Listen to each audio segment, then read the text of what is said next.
இன்றைய முதல் வாசகம் எசேக்கியா நூலிலிருந்து வாசகம். அதிகாரம் 18 வசனம் 21 முதல் 28 முடிய. ஆண்டவரின் வாக்கு எனக்கு அருளப்பட்டது.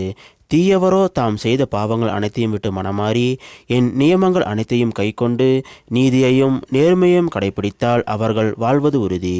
அவர்கள் சாகார். அவர்கள் இழைத்த தவறுகள் அனைத்தும் அவர்களுக்கு எதிராக நினைக்கப்பட மாட்டா.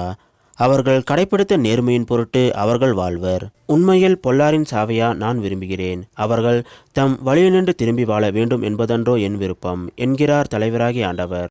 நேரியவர் தம் நேரிய நடத்தினின்று விலகி தவறளித்து பொல்லாரைப் போல் வெறுக்கத்தக்கவற்றையெல்லாம் செய்தால் அவர்கள் வாழ்வாரோ? அவர்கள் கடைப்பிடித்த நேர்மையானது எதுவும் நினைக்கப்பட மாட்டாது. அவர்கள் இழைத்த துரோகத்தின் பொருட்டும் செய்த பாவத்தின் பொருட்டும் அவர்கள் சாவர். ஆயினும் தலைவரின் வழி செம்மையானதாக இல்லை என்று நீங்கள் சொல்லுகின்றீர்கள். இஸ்ரேல் வீட்டாரே கேளுங்கள், என் வழியா நேர்மையற்றது? உங்கள் வழிகளன்றோ நேர்மையற்றவை? நேரியவர் தம் நேரிய நடத்தினின்று விலகி தவறளித்தால் அவர்கள் தாம் இழைத்த தவறின் பொருட்டு சாவர்.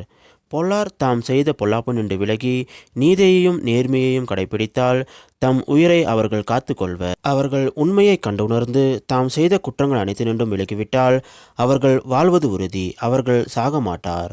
இது ஆண்டவர் வழங்கும் அருள்வாக்கு. இறைவா உமக்கு நன்றி.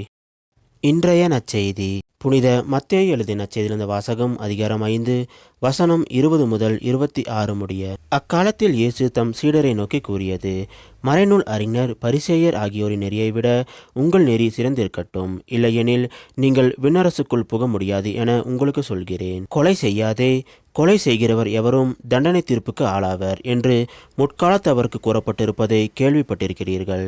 ஆனால் நான் உங்களுக்கு சொல்கிறேன், தம் சகோதர சகோதரிகளிடம் சினங்கொள்கிறவர் தண்டனை தீர்ப்புக்கு ஆளாவார். தம் சகோதரரையோ சகோதரியையோ முட்டாள் என்பவர் தலைமை சங்க தீர்ப்புக்கு ஆளாவார். அறிவிலியை என்பவர் எரிநரகத்துக்கு ஆளாவார். ஆகையால் நீங்கள் உங்கள் காணிக்கையை பலிபீடத்தில் செலுத்த வரும்பொழுது உங்கள் சகோதர சகோதரிகள் எவருக்கும் உங்கள் மேல் ஏதோ மனத்தாங்கள் உண்டென அங்கு நினைவுற்றால் அங்கேயே பலிபீடத்தின் முன் உங்கள் காணிக்கையை வைத்துவிட்டு போய் முதலில் அவரிடம் நல்லுறவு ஏற்படுத்திக் கொள்ளுங்கள். பின்பு வந்து உங்கள் காணிக்கையை செலுத்துங்கள். உங்கள் எதிரி உங்களை நீதிமன்றத்துக்கு கூட்டி செல்லும் போது வழியிலேயே அவருடன் விரைவாக உடன்பாடு செய்து கொள்ளுங்கள்.